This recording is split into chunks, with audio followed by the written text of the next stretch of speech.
ഞാൻ എന്റെ വീട്ടിൽ പോകണു അമ്മേ. പോയിട്ട് വരാന്ന് പറയും മോളെ.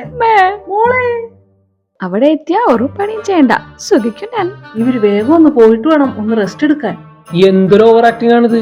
ഒന്ന് വാവുന്നു വേഗം. അപ്പൊ ശരി, ഞാൻ പോയിട്ട് വരാം. താറെടുക്കുന്ന എന്തിന്? പിള്ളേരങ്ങോട്ട് പോയില്ലേ? നമുക്ക് ബീച്ചൊക്കെ ഒന്ന് കറങ്ങിട്ട് വരാന്ന്. അതിന് അവരിപ്പൊ അങ്ങോട്ട് പോയില്ലല്ലോ. അതിന് പോയി റെഡി ആയിട്ട് വാ ഒന്ന്. അത് നീ റെഡിയേ? ഞാൻ എപ്പോഴേ റെഡി. ആഹാ, അന്ന് ഞാൻ പോയിട്ട് വരാം.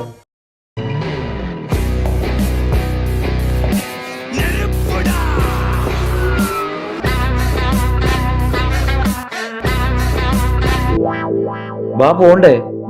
നിങ്ങൾക്കൊരു കണ്ണീച്ചോര ഉണ്ടാന്ന്. ഇപ്പൊ അങ്ങനെ ഇറങ്ങിയല്ലേ ഉള്ളൂ. എടി, നീ പറഞ്ഞിട്ടല്ലേ. ഞാൻ ഒന്ന് കുറച്ചു നേരം കിടക്കട്ടെ. അവരിനി എന്ന് കാണാനാണ്? എന്നാ നാളെ പോലെ. ആ നോക്കാം. നമുക്ക് മൂന്നാറിലേക്ക് പോയാലാ? ഞാൻ ജാക്കറ്റ്